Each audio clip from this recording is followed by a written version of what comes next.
बोलो कर पे बोला क्यों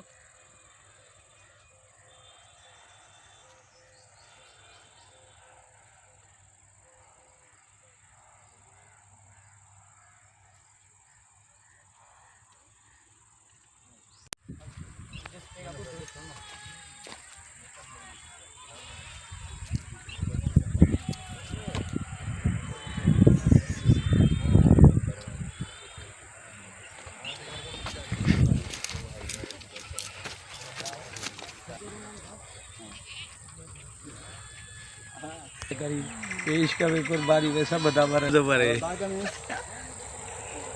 जय